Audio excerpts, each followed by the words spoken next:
संस्कृत साहित्यातील अष्टावधानी स्त्रिया. लेखिका डॉक्टर अंजली पर्वते. अवधान हा शब्द अवधा या तृतीय गण परस्मैपदी धातूपासून बनलेला असून टू बी अटेंटिव्ह, जागरूक राहणे, भान राखणे असा त्या धातूचा अर्थ आहे.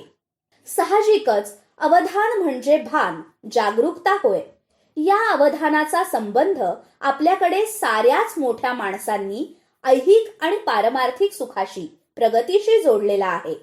समर्थांनी तर अखंड सावधान रे, प्रयोग प्रयत्न मानरे, प्रसंग हा तुफान रे, नकोची व्यवधान रे असे म्हणून अवधान आणि व्यवधान यातला भेदही जाता जाता सूचित केला आहे.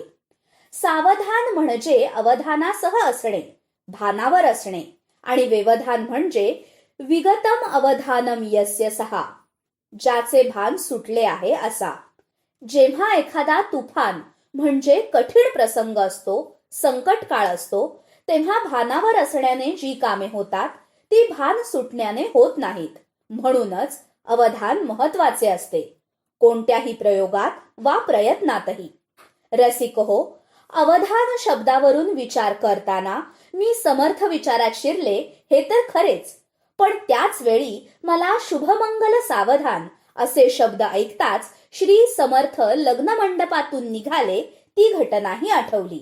आणि आणखी एक गोष्ट लक्षात आली की अरे, आपल्या संस्कृतीला अवधानाचे महत्व इतके आहे की आपण आपल्या संस्कृतीतले महत्वाचे विधी, उपनयन आणि विवाह, जे पुरुष आणि स्त्री यांचे अनुक्रमे दुसरे जन्म मानले जातात, त्या विधींच्या वेळीच त्या अवधानाची आवश्यकता अधोरेखित केलेली आहे. सुमुहूर्त सावधान किंवा शुभमंगल सावधान हे दोन्ही घोष याचेच द्योतक नव्हेत का? संस्कृत साहित्यातील अष्टावधानी स्त्रिया. आता महत्वाचं आहे ते तुम्हा सर्वांचं अवधान. अवधानात मन महत्वाचे. अवधान म्हटलं की अष्टावधान, दशावधान किंवा अष्टावधानी व दशावधानी असे म्हटले जाते. ते संपूर्ण भानावर असणे या अर्थी. जसा साष्टांग नमस्कार म्हणजे मानवी देहाची जी 8 अंगे ती भूमीवर टेकवून नमस्कार, सर्वांगे विनम्रता दाखवणे, तसेच अष्टावधान म्हणजे 8ही अंगांनी जागरूकता बाळगणे. केवळ पाहणे व ऐकणे नव्हे, तर खाणे, पिणे, स्पर्श करणे वगैरे सर्व प्रकार पूर्णतः भान ठेवून करणे होय. हीच गोष्ट दशावधानाचीही. दशावधान म्हणजे 5 कर्मेंद्रिये व 5 ज्ञानेंद्रिये या सर्वांची कार्ये पूर्ण जागरूकतेने करणे होय. अर्थात अष्टावधानी व दशावधानी माणूस तेव्हाच होऊ शकतो जेव्हा त्याचं मन नावाचं 11वं इंद्रिय सावधान असतं. कारण माणसाच्या सर्व अंगांवर वा इंद्रियांवर मानवी मनाचा स्तर पगडा अधिक असतो. म्हणूनच जेव्हा आपण अष्टावधानी स्त्रियांचा विचार करणार तेव्हा त्यांच्या सावधान मनाचाच कानोसा घेणार. स्त्रियांची मान्य अवधान क्षेत्रे. संस्कृतमध्ये कार्येषु मंत्री, करणेषु दासी, भोज्येषु माता, शयनेषु रंभा, धर्मानुकूला क्षमया धरित्री, भार्याच षाड्गुण्यवती दुर्लभा असे म्हणून स्त्रियांच्या एकाच वेळी पार पाडाव्या लागणाऱ्या 6 भूमिकांचा उल्लेख आलाच आहे. पण प्रत्यक्षात याहून खूप अधिक भूमिका करणाऱ्या स्त्रिया संस्कृत साहित्यात सहज आढळतात. अष्टावधानी माता. स्त्री केवळ भोज्येषु माता, जेवायला घालताना प्रेमळ माता होते असे नाही, किंवा माता या रूपात स्त्री फक्त मुलाला प्रेमाने जेवू घालते असे नाही, तर त्या जेवणाबरोबर ती नीतिमूल्यांचे धडेही तिच्या पुत्रांना देते.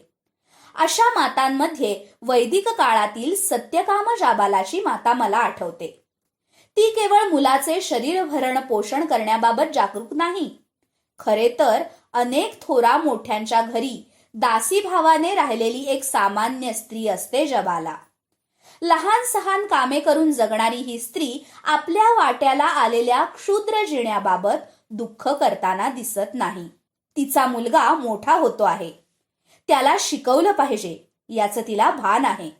गुरुकुलात पाठवून शिकवून मुलाला मोठे करण्याची, विद्वान करण्याची तीव्र इच्छा तिच्या मनात आहे.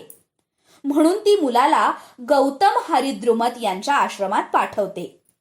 त्या काळच्या प्रथेनुसार गुरुकुलात प्रवेश घेताना पित्याचे नाव, कुळ, गोत्र यांची चौकशी होते. मुलगा त्याबाबत विचारण्यासाठी येतो.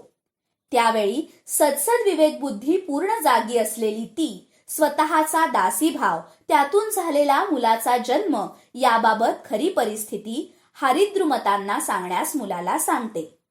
आणि पुढे मी जबालेचा पुत्र आणि ज्ञानाची खरी इच्छा असणारा आहे, म्हणून माझे नाव सत्यकाम जाबाल असे सांगण्यास ती पुत्राला बजावते. इथे जबालेचे वास्तवाचे भान, मुलाला शिकवण्याची तिची तीव्र इच्छा, पण त्याबरोबरच सत्य न लपवण्याची तिने मुलाला दिलेली शिकवण, तिचे जननीत्व जन्मात नीतिमार्गेण नयती सा अधोरेखित करणारी आहे. अशीच वैदिक काळातील आणखी एक माता आहे इतरा, जी आपल्या मुलाला वडिलांच्या अहंकारी जगात वठून जाऊ न देता त्याला स्वतंत्रपणे शिकवते, त्याच्या आत्मसन्मानाला जपते आणि शेवटी त्याला एक उपनिषद करता ऋषी बनवते. पांडवांची माता कुंती ही देखील अशीच सावधान माता आहे.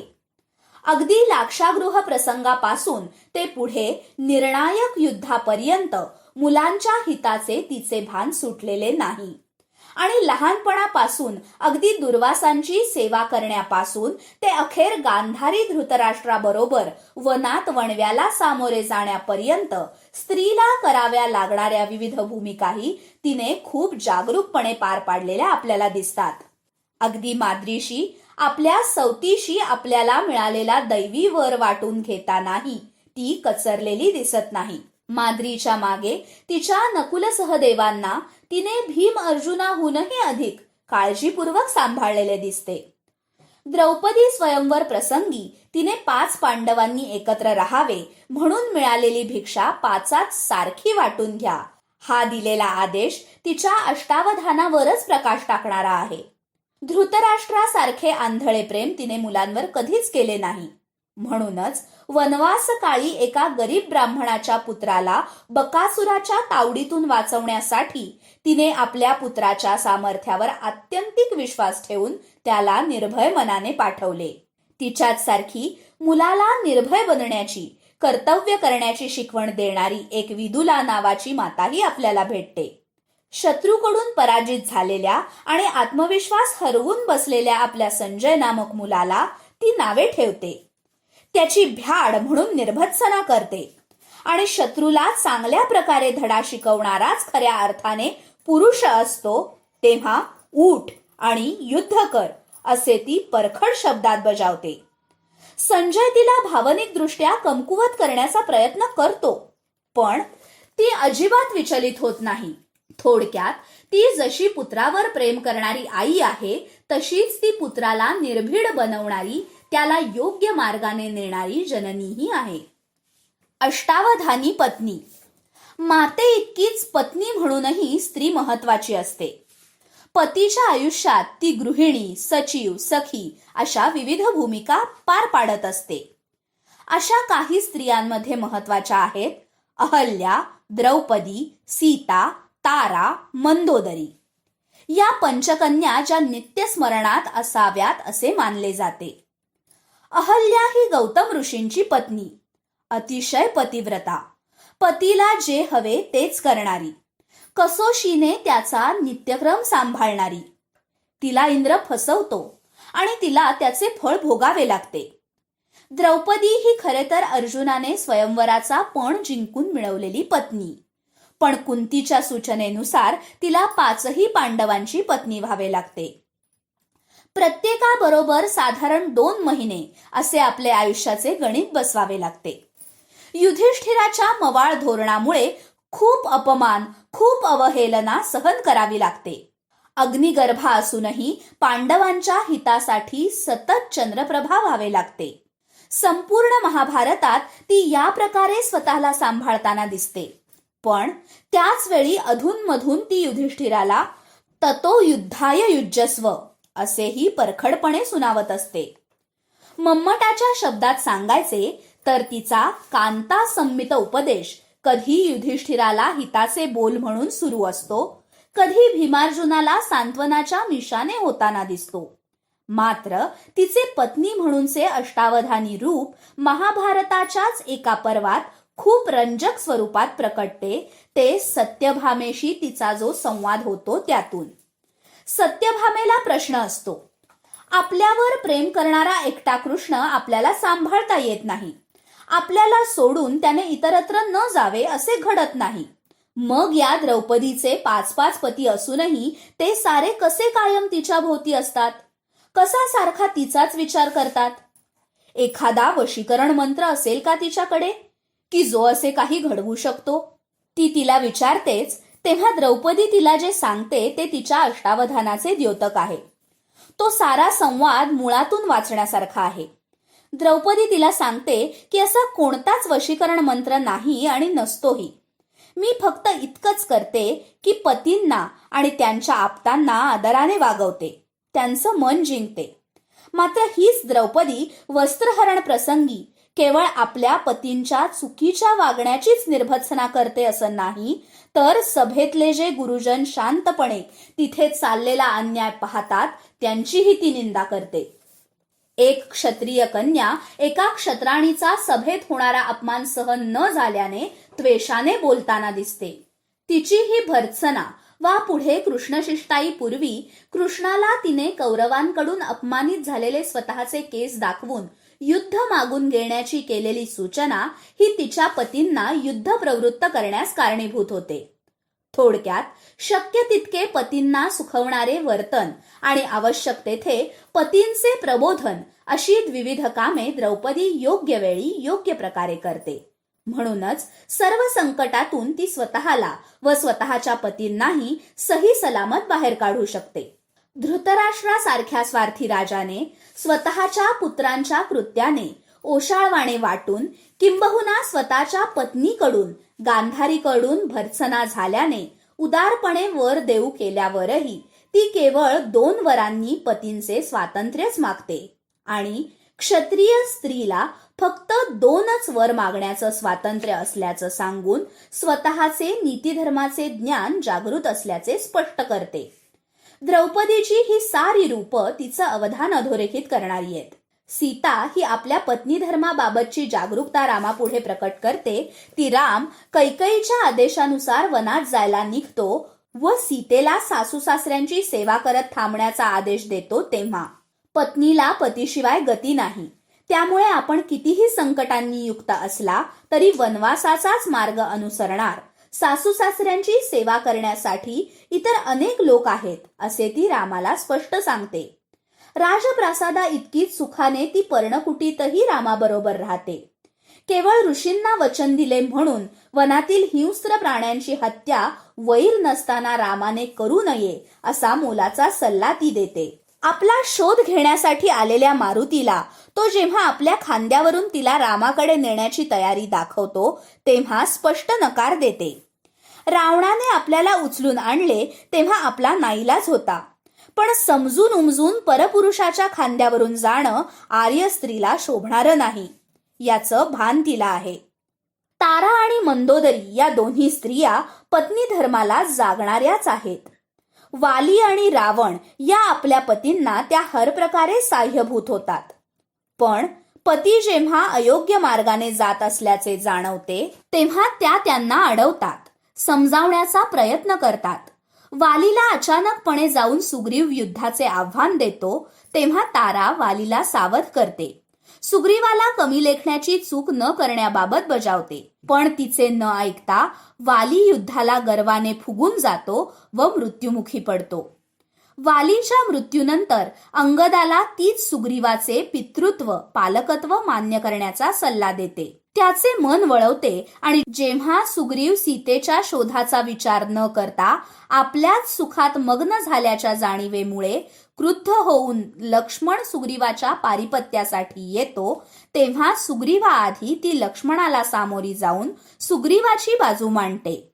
लक्ष्मणाचा क्रोध शांत करते. सुग्रीवाला लक्ष्मणाच्या क्रोधापासून वाचवते.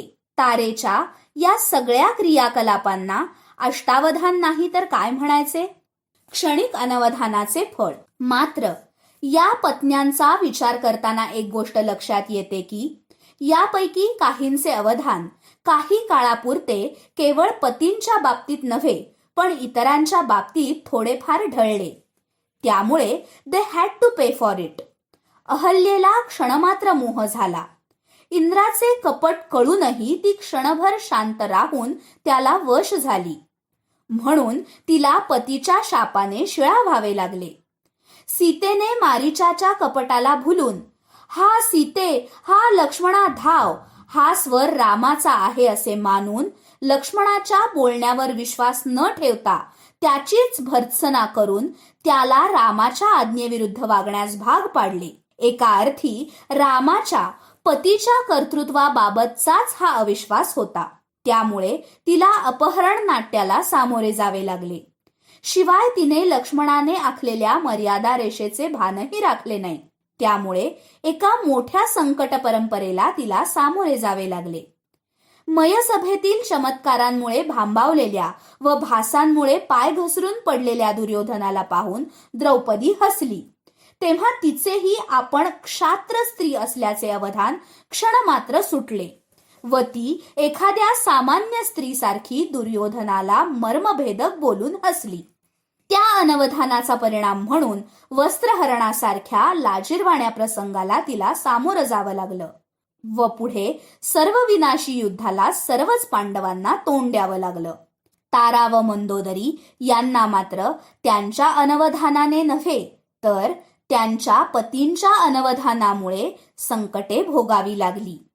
थोडक्यात अवधान सुटले की त्याचे फळ भोगावे लागते हेच खरे. अन्य काही अष्टावधानी नाती, गुरुपत्नी, सखी इत्यादी. माता पत्नी या नात्यांशिवाय अन्यही काही नात्यांमध्ये असे अवधान बाळगणाऱ्या स्त्रिया संस्कृत साहित्यात आलेल्या दिसतात. यात सीतेला पत्नी धर्माचा उपदेश करणारी अत्रि ऋषींची पत्नी अनसूया आहे. रामाने सीतेचा न सांगता त्याग केला म्हणून अस्वस्थ असणाऱ्या, दुखावल्या गेलेल्या सीतेच्या तातांना राजा जनकाला कौसल्यने भेटणे आवश्यक आहे, त्यांचे सांत्वन करणे आवश्यक आहे, याचे भान कौसल्येला देणारी व तिच्या मनातली अपराधलेपणाची भावना पुसण्याचा प्रयत्न करणारी वसिष्ठ पत्नी अरुंधती उत्तर रामचरितात आहे. राम व सीतेची कॉमन सखी असणारी वनदेवता वासंती ही मैत्रीच्या नात्यातली अवधाने राखणारी म्हणून त्यात उठून दिसते. कॉमन सखी असल्यामुळे राम व सीता दोघांबाबत सारखाच सुहृदभाव तिच्या मनात आहे. त्यामुळे शंभुक वधाच्या निमित्ताने राम वनात येणार म्हटल्यावर तिला झालेला आनंद ती सहज व्यक्त करते. मात्र सीतेचा लोकापवादामुळे रामाने न सांगता सवरता त्याग केल्याचे कळताच ती रामावर संतप्त होते. प्रत्यक्ष भेटल्यावरही ती रामाला सरळ सरळ जाब विचारते. आपल्या प्राणप्रिय सखीला टाकून दिल्याचे त्याचे कृत्य चुकीचे असल्याचे ती स्पष्ट बोलून दाखवते. आपली नाराजी व्यक्त करण्यासाठी ती त्याला नेहमीच्या देव, आर्य इत्यादी संबोधनांनी न संबोधता महाराज असे संबोधते व फक्त लक्ष्मणाबाबतच कुशल प्रश्न करते. मात्र पुढे जेव्हा केवळ जनानुरंजनाच्या जबाबदारीमुळे रामाने सीतेचा त्याग केला आहे हे तिला कळते व रामाच्या मनात दडलेले दुःख तिच्या समोर व्यक्त होते, तेव्हा उलट रामालाच शांत करण्याचा आटोकाट प्रयत्न ती करते. आपल्या वनातील हत्तीला दुसऱ्या हत्तींच्या तावडीतून सोडवण्यासाठी ती अगदी विश्वासाने हाक मारते ती रामालाच. मैत्रीमधील सारी अवधाने सांभाळणाऱ्या वासंतीला लक्ष्मणाचा पुत्र चंद्रकेतू अश्वमेधाच्या घोड्याच्या रक्षणासाठी आल्याचे ऐकून लक्ष्मणाचे आयुष्य पुढे गेल्याबद्दल आनंद होतो. रामाच्या सीतात्यागाच्या वार्तेबद्दल प्रथम ऐकताच सगळी वडीलधारी मंडळी उपस्थित असताना आपल्याकडे असे कसे काय झाले असा प्रश्न तिला घटना स्वतःच्याच घरात घडल्यासारखे वाटल्यामुळे पडतो. एकूणच वनदेवता वासंती मैत्रीची सगळी अवधाने सांभाळणारी एक उत्तम सखी म्हणून संस्कृत साहित्यात उठून दिसते. अशीच आणखी एक सखी आहे कामंदकी, जी एक बौद्ध भिक्षुणी म्हणून वावरते. पण वेदाध्ययन काळात ती भुरीवसू व त्याचा मित्र या दोघांची सहाध्यायी मैत्रीण असते. भिक्षुणी झाल्यावरही तिच्यातील मैत्रीण जागी असते व ती आपल्या दोघा मित्रांच्या मैत्रीतले अवधान टिकावे म्हणून दोघांनी एकमेकांना दिलेले उभयतांच्या कन्या पुत्रांच्या विवाहाचे वचन पाळले जावे म्हणून भिक्षुणी असूनही अनेक व्यावहारिक जगातले उपाय योजून तो विवाह लावून देते. विवाह प्रसंगी मुलाला मुलगी देताना वधूपित्याने प्रार्थना करण्याचे जे काम लक्षपूर्वक न विसरता न चुकता करायचे असते तेही तीच करते. थोडक्यात ती ही मैत्रीच्या नात्यात अष्टावधान बाळगणारी स्त्री. या दोन मैत्रिणी ही भवभूतीकडून संस्कृत साहित्याला मिळालेली एक अनमोल देणगी आहे. रसिक हो, संस्कृत साहित्यातील स्त्रियांच्या अष्टावधानाचे वर्णन करायचे वा अष्टावधानी स्त्रियांचे वर्णन करायचे म्हटले तर ही यादी वाढत जाणारी आहे. कारण मग यात उदयनाची पत्नी वासवदत्ता, जी एक प्रेमिकाही आहे आणि राज्याचे रक्षण व्हावे म्हणून पतीपासून दूर राहण्याचे धाडस करणारी, पतीचा दुसरा विवाह उघड्या डोळ्यांनी पाहणारी व मोकळ्या मनाने सवतीला स्वीकारणारी राणी आहे. क्षत्रिय स्त्री आहे. ती अंतर्भूत होते तशी दशरथाची कैकेयीही अंतर्भूत आहे, जी एक पराक्रमी क्षत्रिय स्त्री आहे. पतीच्या रथाचे चाक मोडल्यावर त्या चाकाच्या जागी आपला हात ठेवून पतीला सुरक्षितपणे रणांगणाबाहेर नेणारी पतिहितदक्ष पत्नी आहे. फक्त तिचे अवधान जेव्हा पुत्रप्रेमामुळे हरवले तेव्हा तिला वैधव्य आणि लोकनिंदा दोन्हीही सोसावे लागले. चारुदत्ताची प्रेयसी वसंतसेनाही या सावधान स्त्रियांमध्येच अंतर्भूत होते. कारण तिला तिच्या स्वतःच्या मर्यादांचे, चारुदत्ताच्या कुलमर्यादांचे, सामाजिक संकेतांचे भान उत्तम आहे. मात्र तीही अनवधानाने चारुदत्ताची समजून शकाराच्या गाडीत जेव्हा चढून बसते तेव्हा तिला तिच्या अनवधानाचे फळ भोगावे लागते. पार तिच्या ते जीवावरच बेतते. मात्र तोवर ती चारुदत्ताच्या पत्नीला न दुखावण्याचे, पुत्राला सुखावण्याचे अवधानही बाळगताना दिसते. आंधळ्या धृतराष्ट्राच्या आंधळेपणाची वार्ता कळल्यावर स्वतःचे डोळे कायमस्वरूपी बांधून घेणारी, मात्र त्याच्या पुत्रांवरील अंधप्रेमाला साथ न देता त्यांच्या अन्यायाला वाचा फोडणारी द्रौपदी सारख्या क्षात्र स्त्रीच्या धगधगत्या प्रश्नांनंतर सभेत उभी राहून कौरवांची कान उघाडणी करणारी आणि द्रौपदी सारख्या अग्निगर्भेला भक्कम साथ देणारी गांधारी ही अष्टावधानीच आहे.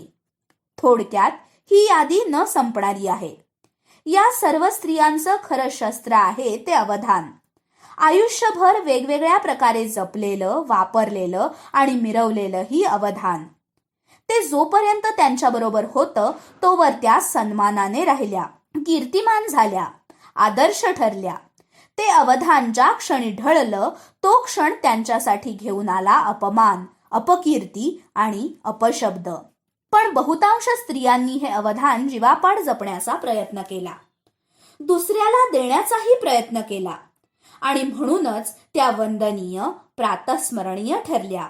पुन्हा एकदा त्यांना अभिवादन करण्यासाठी मला समर्थ वचनांचाच आधार घ्यावासा वाटतो आहे.